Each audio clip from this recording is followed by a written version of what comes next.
futuros aprovados! Boa noite, boa noite! Vamos pegar agora várias questões e dentro das questões a gente vai colocar aí várias dicas, porque as bancas estão cheias de pegadinhas. Só que aqui a gente destrói as bancas com requintes de crueldade. Aqui a gente não brinca esse serviço. Quem não está inscrito no canal, gente, se inscreve, deixa o like aí, curte, compartilha e encare a batalha que a gente chega junto. Vamos embora, vem comigo. Essa questão ela diz o seguinte: um determinado ano bissexto começou em uma quinta-feira, 1º de janeiro. Em qual dia da semana cai o dia 28 de dezembro desse mesmo ano? Galera, primeira coisa, ó, essas questões de calendário que fala lá no primeiro dia do ano, no último dia do ano,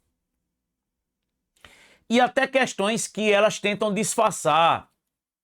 Fala lá, tipo 8 de janeiro, e quer saber lá 24 de dezembro. O que é que eu digo sempre? Muita gente vai contar, saindo daqui de 1º de janeiro para chegar aqui em 28 de dezembro, e aí vai querer saber quantos dias eu tenho, dividir por 7, vai perder tempo. Esse tipo de questão você tem que lembrar o seguinte, ó. Quando um ano é normal, tá? Quando um ano ele tem 365 dias, o primeiro dia do ano e o último dia do ano caem no mesmo dia da semana. Ou seja, quando um ano ele não é bissexto, 1º de janeiro e 31 de dezembro caem no mesmo dia da semana. Agora, quando o ano é bissexto, se ele começa em um dia, ele termina num dia posterior. Por exemplo, se o primeiro dia do ano for uma quarta, o último dia do ano vai ser uma quinta, quando o ano é bissexto. Então, por exemplo, ó, eu já sei que 1º de janeiro é uma quinta. Então, fica fácil eu saber 31 de dezembro. Por quê? Quando um ano é bissexto, se ele começa em um determinado dia da semana, esse ano ele vai terminar um dia após, ou seja, na sexta. Na sexta. Se fosse um ano normal, de 365 dias, começaria numa quinta e terminaria numa quinta. Tá? Se fosse um ano normal, se 1º de janeiro fosse uma quinta, 31 de dezembro também uma quinta. Beleza? Só que ele quer saber 28 de dezembro, aí fica fácil, gente. Olha, porque, ó, 30,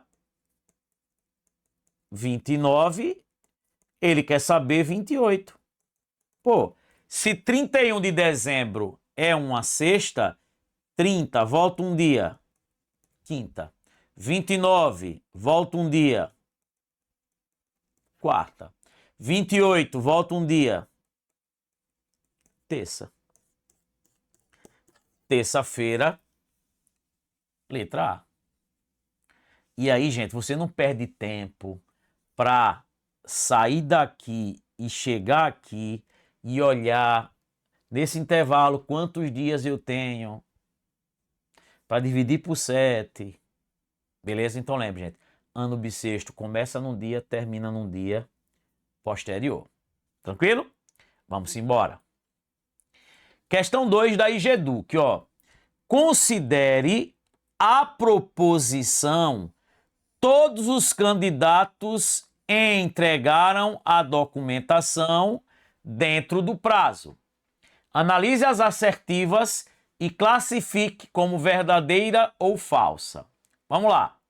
A negação correta é: pelo menos um candidato não entregou a documentação. Galera, como é que a gente nega o todo? Lembra que a negação do todo é: epa, bicha não, eu sou uma quase mulher. Eu até brinco dizendo que a negação do todo é Vera Verão, né? Vera Verão era aquele morenão alto que trabalhava na Praça é Nossa, que ele falava: epa, bicha não, eu sou uma quase mulher. Ele não gostava que chamasse ele, né? Ele dizia: eu sou uma quase mulher. Para negar o todo, eu troco o todo por existe, pelo menos um, algum, e nego o verbo. Então, ó, troquei o todo por pelo menos um, neguei, entregou, não entregou. Verdade. Mas poderia ser o quê? Algum candidato não entregou. Existe ao menos um candidato que não entregou. Há ao menos um candidato que não entregou. Beleza? Aí ele diz: a negação correta é nenhum, não, né? A gente já viu que eu não nego, gente, todo com nenhum. Isso é falso, ó. Olha, começando com V e F. Tem esses dois, né? A proposição original é universal afirmativa? É, ó. Todo é universal e tá afirmando. Se fosse nenhum, aí seria o quê? Universal negativa.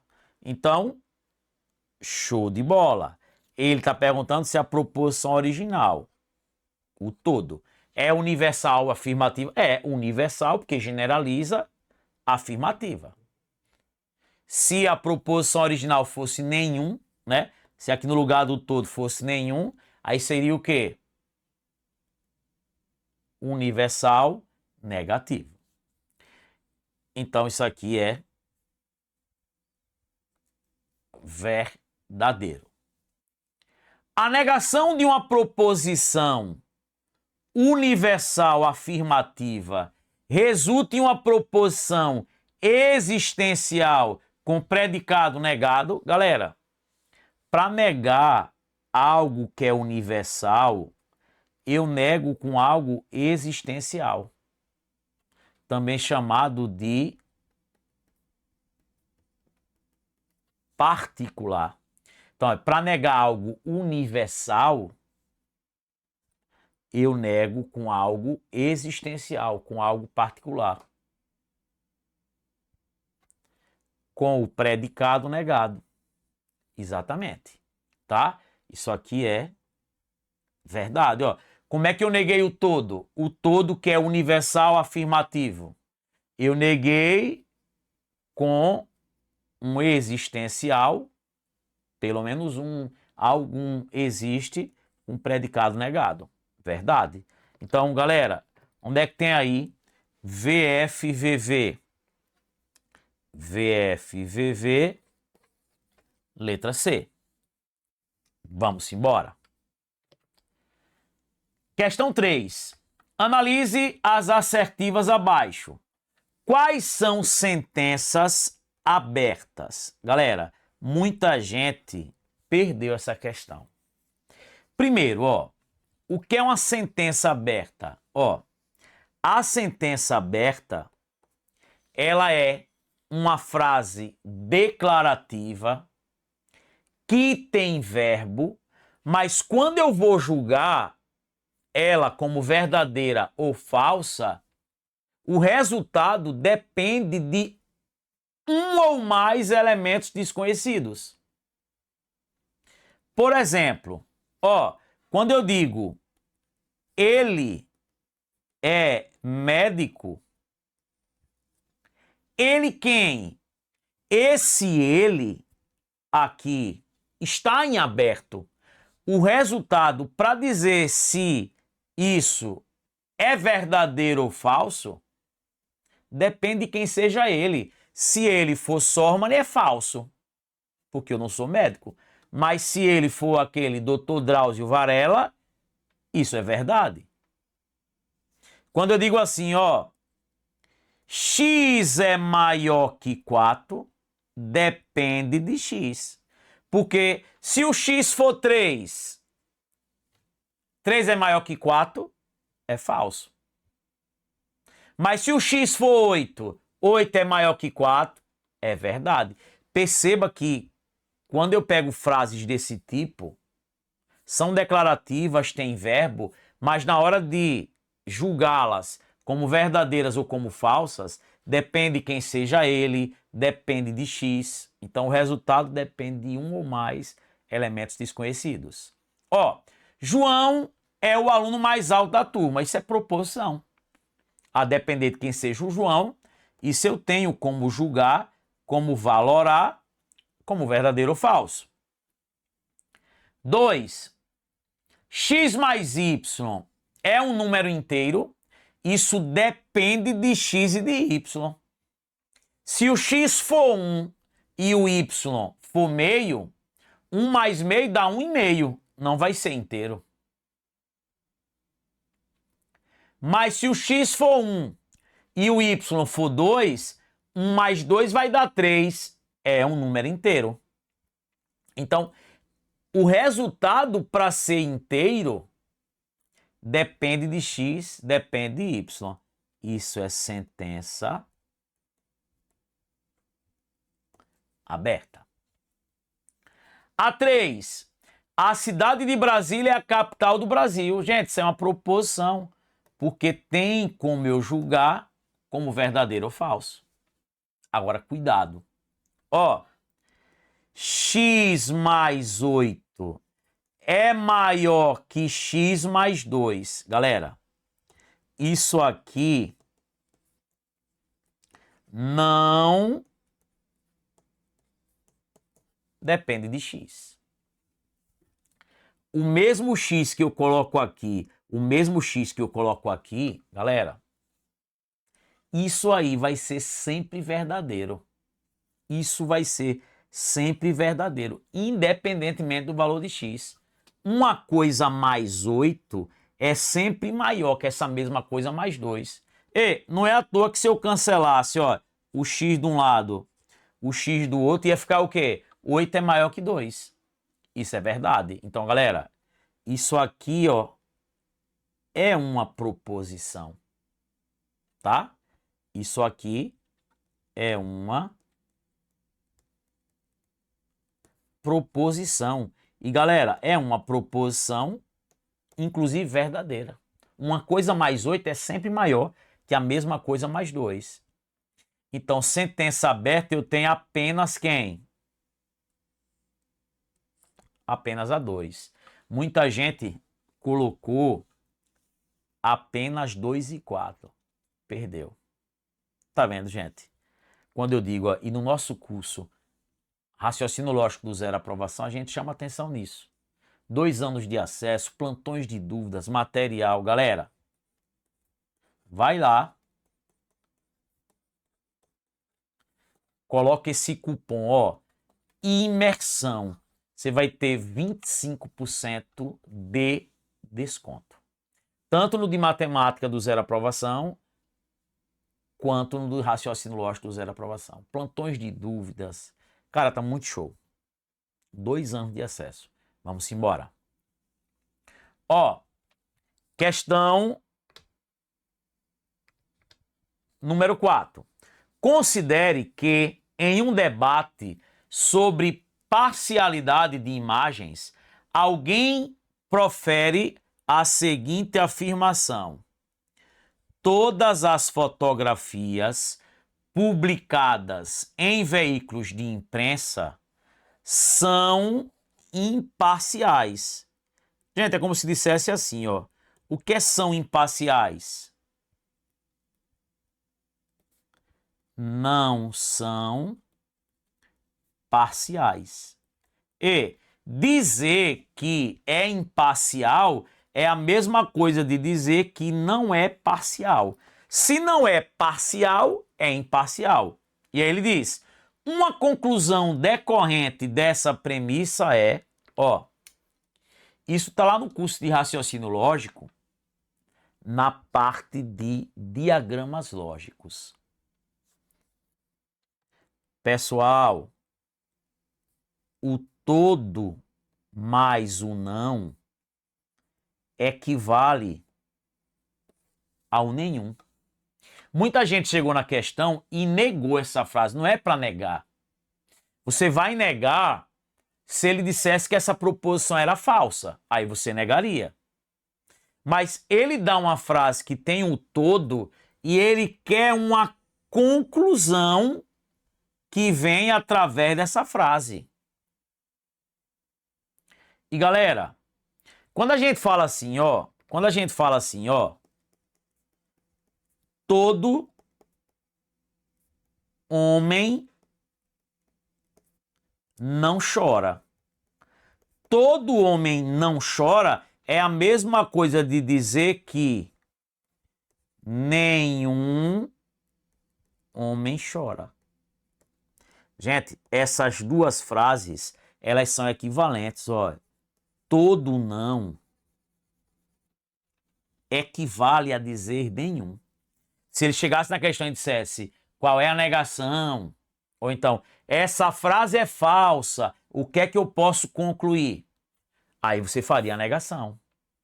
Meus amores, quando o cara diz que todas as fotografias não são parciais, é a mesma coisa de dizer que o quê? Que nenhuma fotografia é parcial. Ele queria que você lembrasse que todo não é a mesma coisa que nenhum.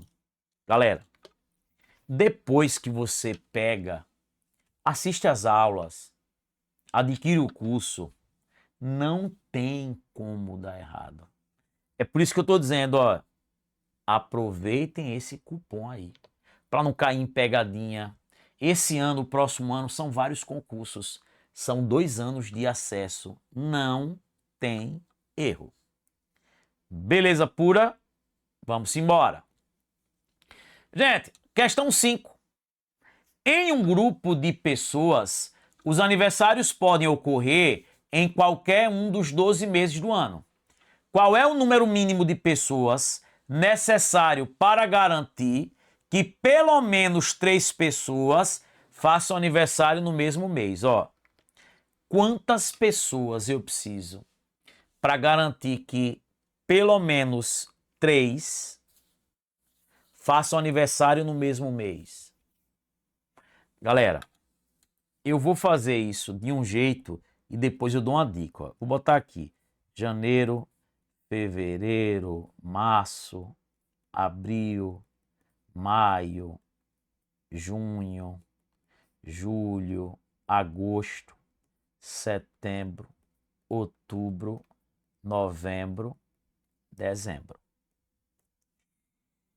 Veja, esse tipo de questão a gente chama de princípio da casa dos pombos. Toda questão que pede, eu quero garantir o mínimo, eu quero ter certeza. Você pensa sempre nas piores hipóteses possíveis. Porque veja, ó, eu quero que pelo menos 3 façam aniversário no mesmo mês. Aí eu sempre vou pensar o contrário. Eu sempre vou pensar o contrário. Eu vou de encontro a isso aí. Até onde eu puder. Então, por exemplo, ó, suponha que isso aqui são pessoas, tá? Pessoas diferentes. Ó, isso aqui são pessoas diferentes.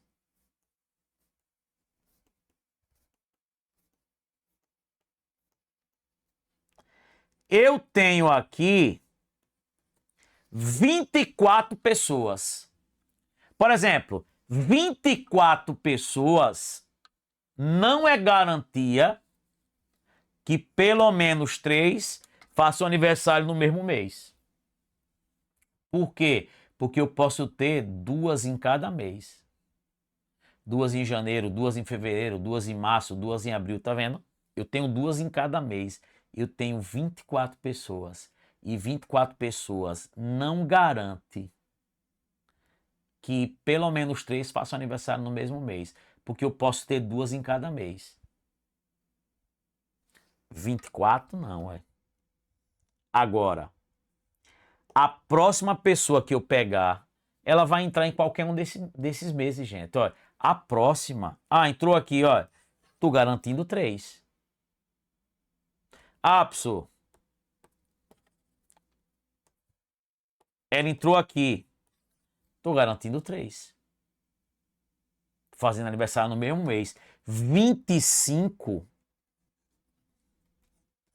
garante. Ah, pessoal, 26 garante. Garante, mas eu quero um número mínimo. Mínimo. Sabe como é que você faz nesse tipo de questão? Para fazer rápido. Você faz assim, ó.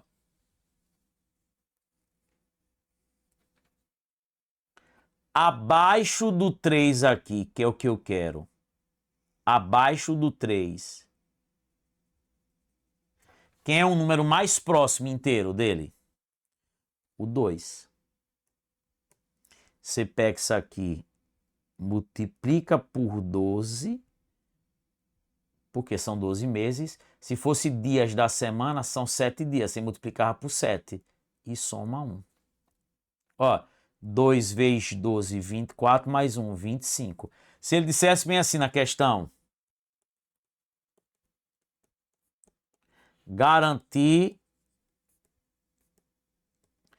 pelo menos 8 pessoas.